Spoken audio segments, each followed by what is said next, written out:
qui va nous parler en belge. Alors, je vais vous parler en français. J'aurais pu le faire en anglais, mais je pense que le français convient à la majorité des participants. Donc, je vais vous parler du punch idéal. Je suis quelqu'un d'assez pragmatique et un clinicien, et donc depuis des années, je me concentre sur la recherche du punch idéal. Alors, on va voir un peu les contraintes que l'on a et les solutions que j'ai pu trouver. Donc j'ai un conflit d'intérêt assez important parce que je suis l'inventeur d'un système qui s'appelle le WOW. Je suis à la tête d'une société qui commercialise donc ce système, qui vend aussi bien tout un système d'extraction que le punch qu'on appelle maintenant hybride, et que je vais décrire. Alors, les points clés sont les suivants. La FUE semble souvent facile quand on voit une FUE là pour la première fois de l'extérieur. On dit bon oui, c'est simple, il suffit d'enfoncer un punch. C'est beaucoup plus difficile quand on essaye de le faire.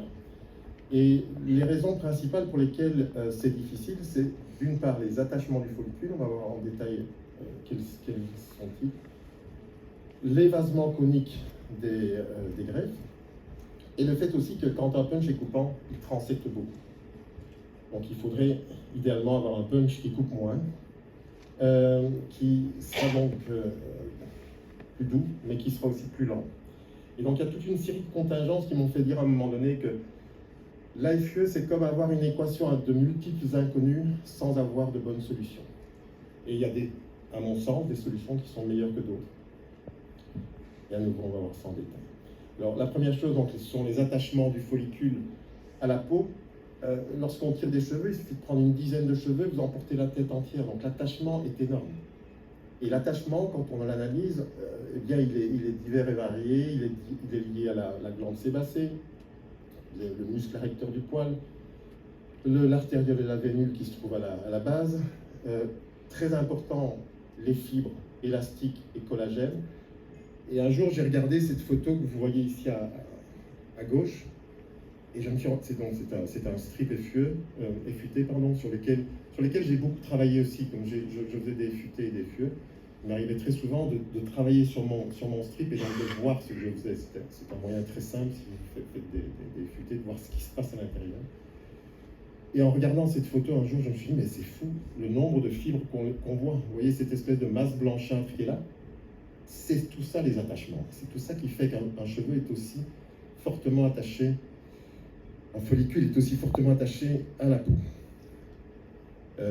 Et donc, il semble bien aussi que ce soit le ratio entre les fibres élastiques et le collagène qui décide de la plus ou moins grande facilité d'extraire un follicule. Parfois, c'est très facile, ça sort tout seul, et puis à d'autres moments, c'est extrêmement compliqué.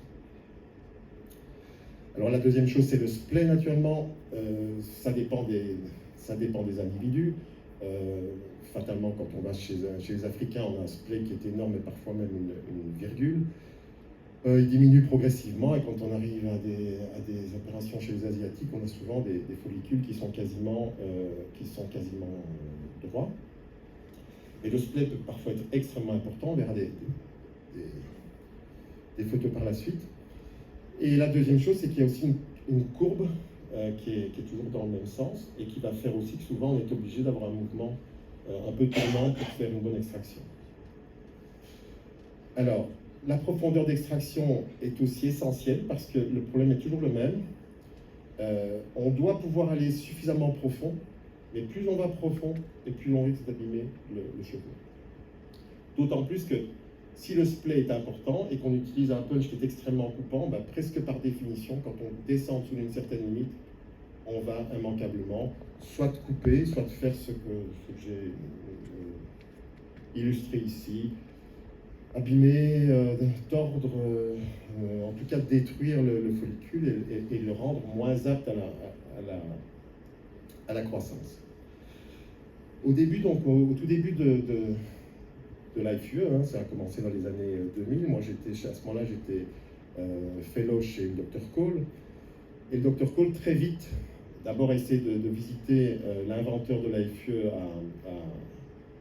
en Australie, qui s'appelle Dr Woods. On n'en parle pas beaucoup, mais c'est lui qui a vraiment lancé le terme et la technique. Dr Cole essaie d'aller le visiter, mais le Dr Woods était assez secret, et donc il est parti sur une idée tout seul. On avait vu les résultats, on voyait qu'il y avait des trous, donc il a pris un punch. Il y avait des punchs qui existaient déjà, et il s'est mis à faire des extractions. Et donc c'est la première école, c'est l'école des punch coupants. Et en réalité, cette école des punch coupants, elle existe toujours. La majorité des médecins qui font des FUE maintenant utilisent des punch coupants. Donc un punch coupant, on voit les illustrations là, c'est soit un tube qui est aiguisé vers l'intérieur, soit un tube qui est aiguisé de l'extérieur. Et donc on a les deux variétés. Mais ça fait la même chose, ça coupe. Et alors, l'avantage, c'est qu'ils sont faciles à produire. Ils sont peu coûteux à produire. Ils agissent très rapidement. Hein. Quand vous utilisez un punch coupant, ben, ça rentre tout seul. Donc facile à utiliser, mais extrêmement agressif. De temps en temps, avec un punch coupant, on peut avoir de bons résultats, mais dans la majorité des cas, pour moi en tout cas, qui suis un vieux de la vieille, qui a eu l'habitude d'avoir de belles greffes effutées, j'ai des difficultés avec quand je sors des punchs, quand je sors des follicules où quasiment 30, 40, 50% des greffes sont abîmées, où il y a des transections dans tous les sens. J'ai mal au cœur, j'ai mal aux greffes. La deuxième voie, qui s'est donc déroulée quasiment en même temps, c'est la voie de Jim Harris, qui est un autre médecin américain, et qui lui a eu l'idée d'utiliser deux punchs. Et donc ce petit instrument là qu'on voit sur la droite était constitué par deux punchs. C'est un instrument utilisé manuellement. Un punch coupant et un punch qu'il appelait blunt. On voit le détail sur la gauche. Il n'y a absolument aucun caractère coupant. C'est vraiment comme le bout d'un bic non coupant. Et donc ce qu'il faisait, c'est qu'il faisait d'abord des scorings 50 ou 100 petits scorings à une épaisseur d'1 millimètre, et puis retournait son instrument, et avec la deuxième partie de l'instrument, il poussait. La plupart du temps, il ne tournait même pas, il poussait pour essayer de faire une dissection. Le problème, c'est que c'était quand on pousse, souvent, c'est dur. Très souvent, on enfonce aussi la greffe. Et donc, c'était une technique qui était un peu agressive et qui pas grand monde l'a utilisée. Alors, la technique d'Artas, en réalité, reprend la technique de Jim Harris. D'ailleurs, Jim Harris était, au début, inclus dans l'entreprise d'Artas. Si ce n'est que, je suppose, hein, l'histoire de la suivante, c'est que quand il est venu avec son système où il disait il faut utiliser deux punchs, ils lui ont sûrement répondu d'accord, mais la machine, on ne voit pas la machine faire d'abord un petit scoring, puis passer à côté, puis revenir avec un deuxième bras ou revenir avec le même bras, changer, c'est trop compliqué. Donc ce qu'ils ont trouvé, qui était une solution pour moi bâtarde et qui était par définition mauvaise dès le départ, c'est qu'ils ont mis un punch coupant au centre, et puis ils ont un punch non coupant qui coulisse autour du punch coupant, mais qui par définition augmente le diamètre.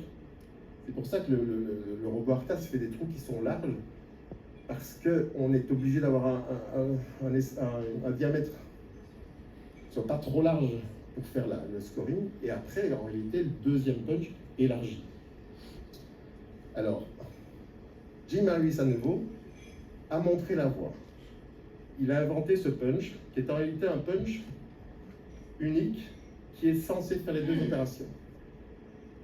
Donc, comme vous voyez, il a une partie plate, et il a une partie extérieure qui est coupante. Donc, c'est un punch qui existe toujours, et qui permet, dans un premier temps, de couper, mais une fois qu'il a coupé, et qu'il s'enfonce à l'intérieur de la peau, il a un rôle de dissection. J'avais l'habitude de voir le système de Harris. Un jour, c'était en Turquie. Je vais voir sa présentation sans trop être intéressé. Et puis, je vois ça, je me dis, ah oui, ça, c'est la voie. Et à partir de là, j'ai commencé à chercher parce que, pour moi, ce punch était la bonne voie, mais avait des défauts. Et notamment le fait que c'est vraiment pas coupant. La partie coupante, elle est comme ça, et elle ne coupe pas bien. Donc, mon approche personnelle, moi, j'ai commencé très tôt. Dans les années 2005, j'ai commencé à introduire la FUE dans ma pratique. Donc toujours en faisant des FUT, et puis je faisais des essais, et donc j'ai utilisé, d'abord, je conseille même à quelqu'un qui voulait débuter, pourquoi pas, d'utiliser cet instrument qui existe toujours. C'est l'instrument qui a été inventé par John Cole. Donc on met un punch coupant là-dessus, et on a un système qui permet de régler la profondeur de façon extrêmement précise. Alors c'est intéressant parce que ça permet de se faire la main, ça permet de comprendre, on a un mouvement d'oscillation, et quand le cas est facile, on peut vraiment avoir de bonnes greffes. J'ai eu l'occasion par exemple d'être je dirais pas en compétition, mais enfin lors d'un workshop, d'être avec le docteur Mwamba, qui est vraiment quelqu'un qui fait ça toujours à la main. Et on a eu finalement les mêmes résultats, enfin il a obtenu les mêmes résultats qu'avec moi. Bon, il avait passé un temps infini pour être sûr de ne pas transecter, mais avec un punch coupant et cet instrument, il y est arrivé. Le seul problème, c'est que ici, lorsque les transections apparaissent, on réduit la profondeur du punch, mais le problème, c'est que quand vous réduisez la profondeur du punch, enfin la profondeur de l'introduction du punch, le problème, c'est que quand vous essayez de retirer la greffe, elle ne sort pas. Donc vous êtes toujours pris entre deux feux, vous devez aller suffisamment profond, mais si vous allez profond, vous transectez, vous restez plus superficiel, vous réglez votre machine pour que ça soit plus superficiel, et puis ça ne sort pas. Et ça, c'est l'enfer aussi, hein. Quand vous avez fait des extractions et que vos assistants ne savent pas les sortir, c'est la galère. Soit vous faites des cappings, donc vous tirez, vous faites sortir la peau, soit vous tirez trop fort, vous abîmez la greffe, soit vous la laissez sur place. Et donc, c'est pas évident. Alors, je suis arrivé donc dans un premier temps à ce qu'on a appelé le punch trompette, on n'appelait pas encore le punch hybride, avec un principe qui était assez simple, c'est-à-dire que j'ai repris l'idée du plat de Harris, mais la différence c'est qu'au lieu d'avoir une angulation comme ça, qui est très peu coupante, j'ai fait une angulation comme ça. Et pour y arriver, j'ai fait une forme de trompette, avec ou sans dents. Et puis je suis passé par la suite à un punch encore plus basique, qui est donc ce qu'on appelle le punch hybride, et qui a une forme tout à fait simple en T. Alors ça, je ne sais pas si vous voyez vraiment les détails, mais ça reste le même principe. C'est-à-dire que vous avez un plat qui fait barrière. Et d'ailleurs, quand on fait tourner ce punch, même sur un gant, par exemple, sans appuyer, il ne pénètre pas la peau. Il ne peut pénétrer que si on pousse.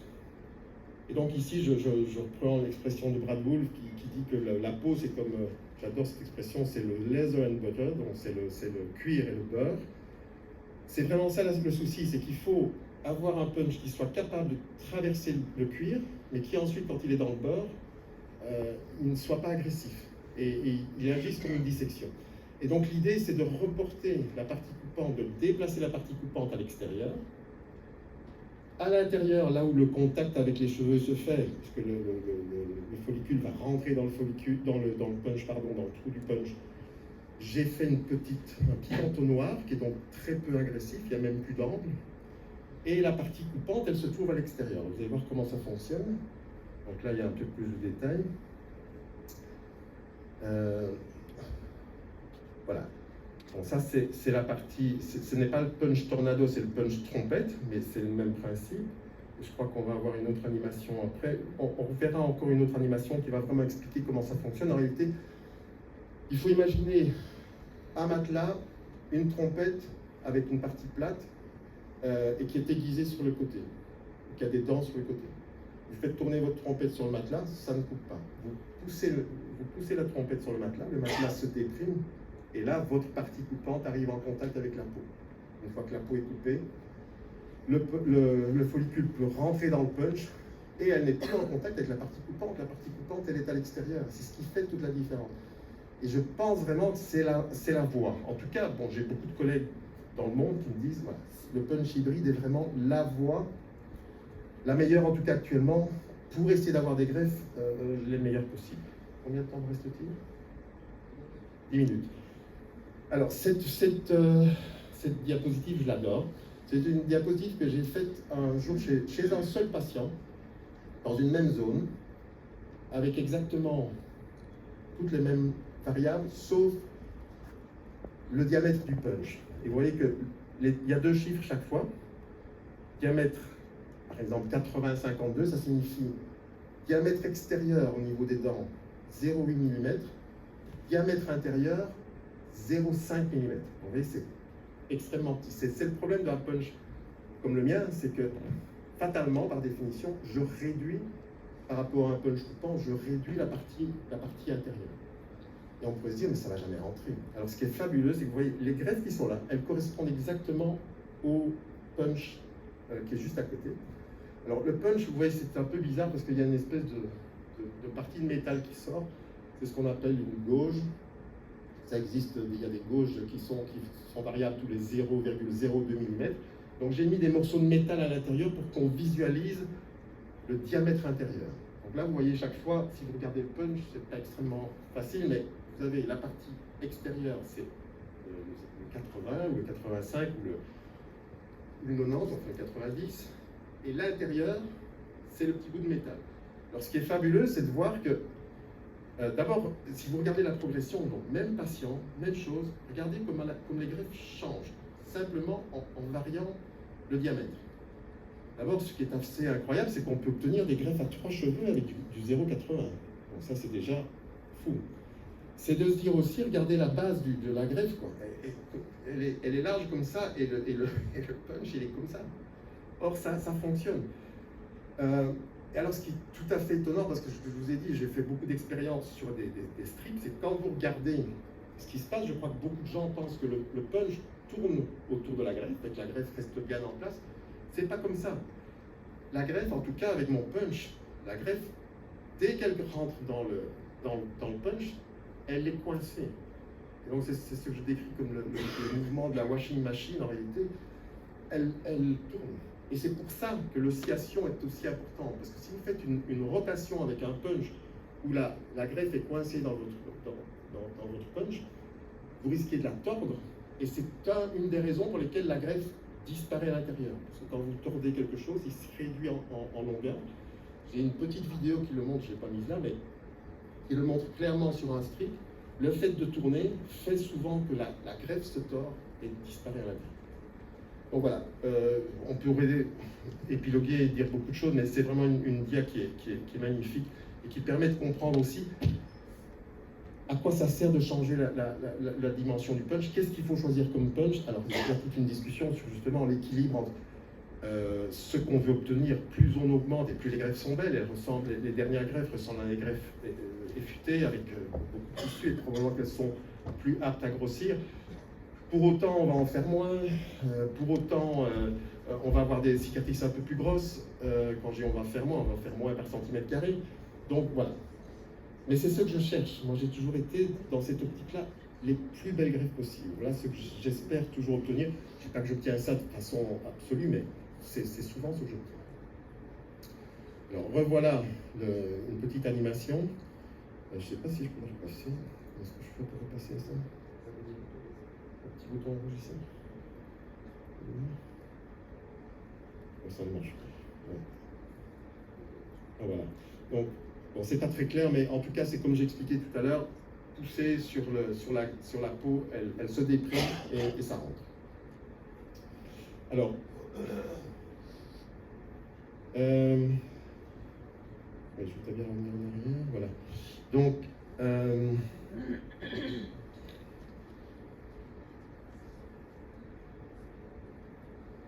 voilà, donc il faut bien sûr qu'un punch tourne.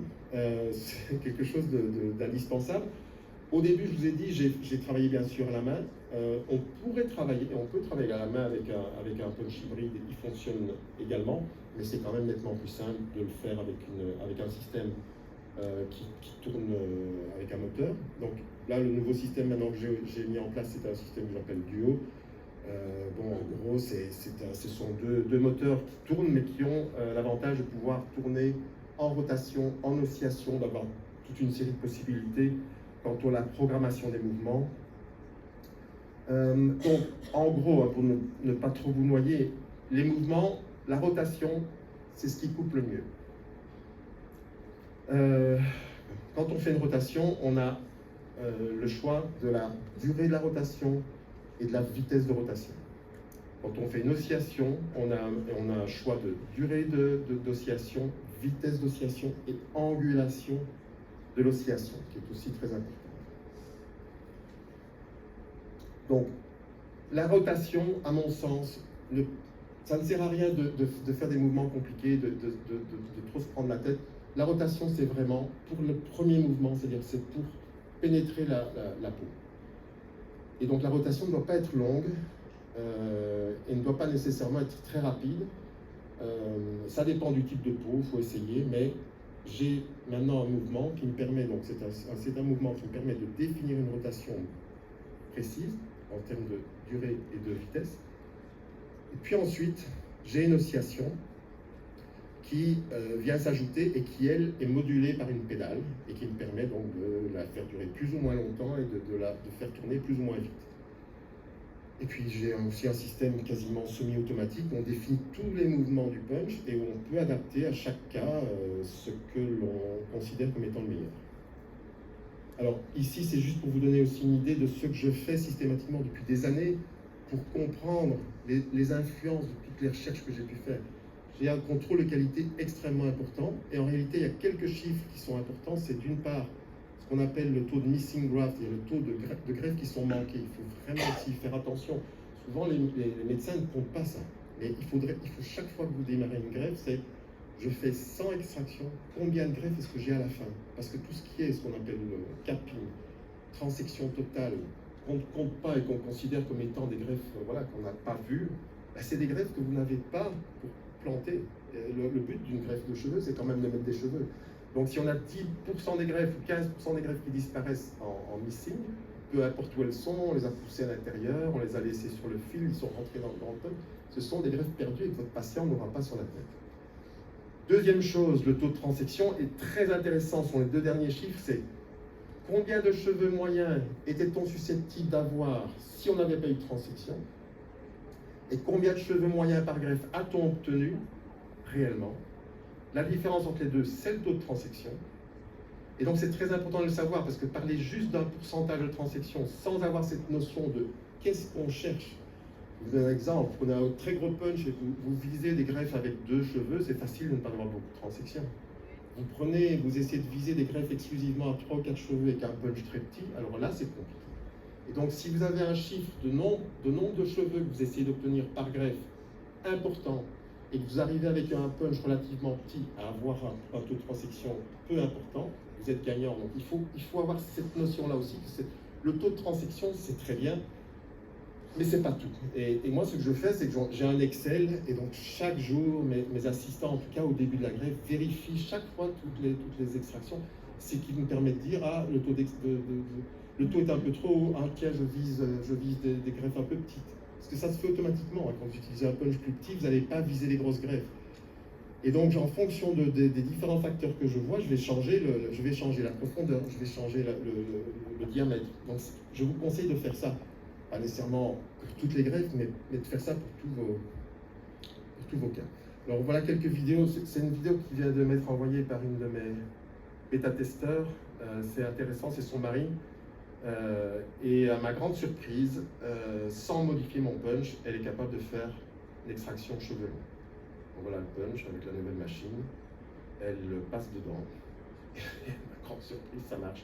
Donc, ce qui veut dire à nouveau que la partie extérieure du punch, elle n'est pas coupante. Donc il faut imaginer que, vous allez voir les greffes, le cheveu, quand vous faites ça, quand vous arrivez sur un cheveu long et que vous faites passer le punch, le cheveu il se courbe, hein, et il passe comme ça. Il doit se mettre entre 2 dents et puis il tourne avec les dents. Et voilà les greffes qu'elle obtient, les greffes à cheveux longs. Alors, bon, moi, c'est une technique que je ne maîtrise pas bien et que je n'ai pas franchement envie de développer parce que c'est pour je sais pas, presque être malade quoi, pour faire ça. Quand on a la possibilité de le faire en rasant et d'avoir une belle vue sur le fil, moi, je ne me sens pas de faire ça. C'est vrai que c'est magnifique. Hein. On voit le résultat ici, regardez, c'est absolument super. Bon, après, les cheveux tombent dans les 15 jours, donc l'intérêt, c'est comme de voir au moment même ce qu'on fait. Mais d'être presque sûr que ce qu'on a fait est bien. Mais voilà, c'est quand même beaucoup de chipots. Mais c'est très impressionnant. Et alors, ce qu'il y a, c'est qu'il y a une demande énorme par rapport à cette technique. Les leçons ici. Oui, c'est juste pour vous montrer donc, en détail ce mouvement d'oscillation. Et donc, l'oscillation, comme je l'expliquais tout à l'heure, elle permet à la greffe de se mouvoir. De rester coincé, mais de se mouvoir sans être aspiré à l'intérieur. Alors bon, la petite pluie, là, c'est pour ne pas qu'on voit du sang, mais c'est pas naturellement quelque chose que je fais d'habitude. Hein. Alors voilà ce que j'aime, voilà, des greffes qu'on enlève comme ça, qui sortent, qui sont super belles. Personnellement, j'ai un taux de transection qui est, donc quand je parle de taux de transection, c'est comme je l'ai dit tout à l'heure, je parle de transection en termes de cheveux. Combien de cheveux par rapport, combien de cheveux ai-je transecté par rapport au nombre de cheveux totaux que j'aurais dû avoir. Si je devais avoir 200 cheveux, j'en ai transecté 20, et ben j'ai 10% de transection. C'est comme ça qu'il faut calculer. Il faudrait que tout le monde soit à la même définition. On avait défini ça dans le cadre de l'ISHRS, que le taux de transection, c'était ça.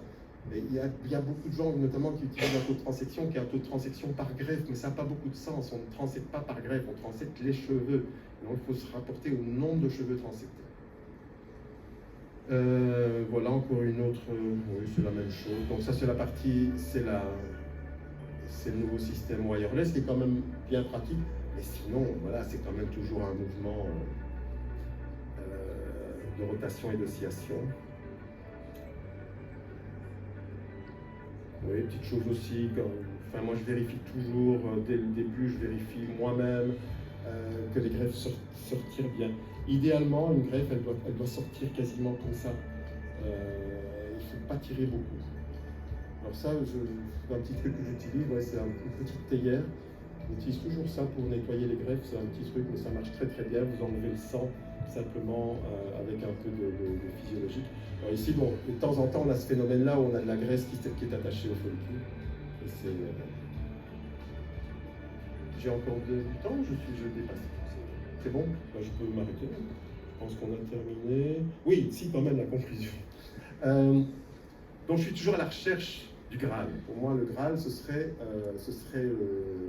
la zéro transection. Alors, je l'ai de temps en temps avec la barbe.